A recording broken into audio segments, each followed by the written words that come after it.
For as long as humans have been on Earth, we've been looking up at Mars in the night sky.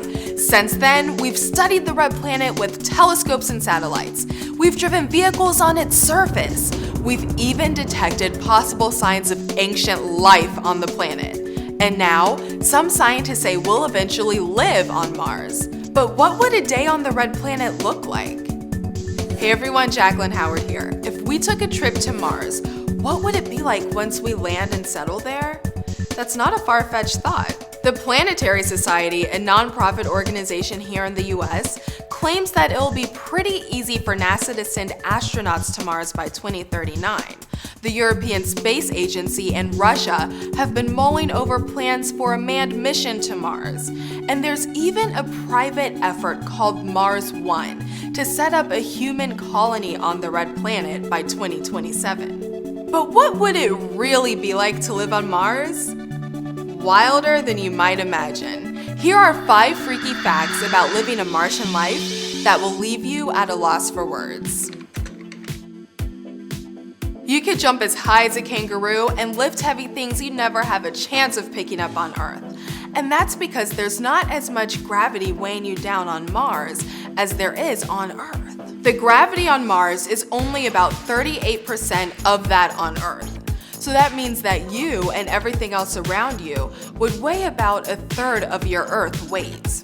So if you weighed 100 pounds on Earth, you'd probably weigh around 38 pounds on Mars. And if you could jump 3.3 feet high on Earth, you could jump 9 feet on Mars. Yikes, things were starting to seem too good to be true.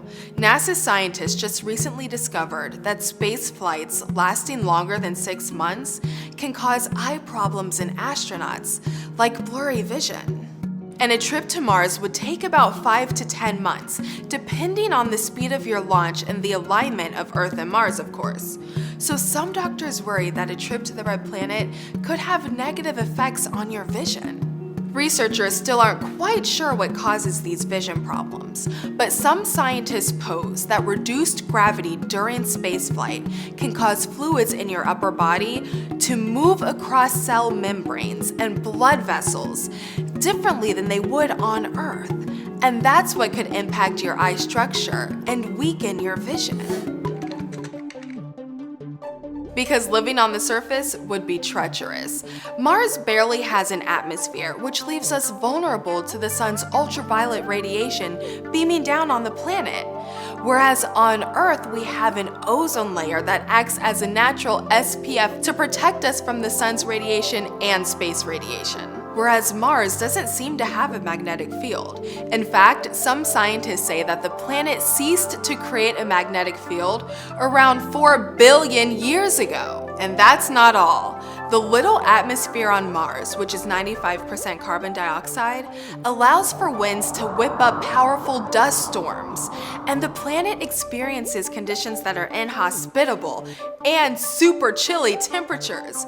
Sure, Mars tilts on its axis much like Earth, so it has seasons like we do.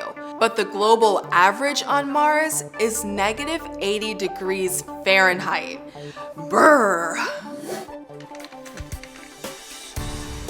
Feel like calling mom to tell her about your day on Mars?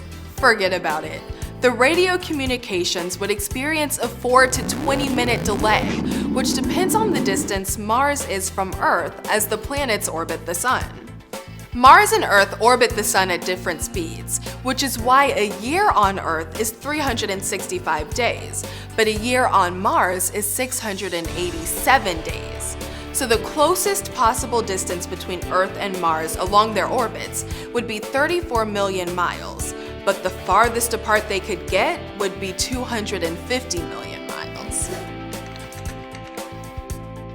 Meet Phobos and Deimos. They are 2 small moons that orbit Mars. But as you look up at night, they'd appear very different in the sky than our moon. In fact, they would sort of dance in the sky as Phobos orbits Mars 3 times a day, whereas Deimos takes 30 hours to complete 1 orbit. That means living on the red planet would be beautiful, but still bizarre. Is there anything else about visiting Mars that has you scratching your head? Let me know your thoughts.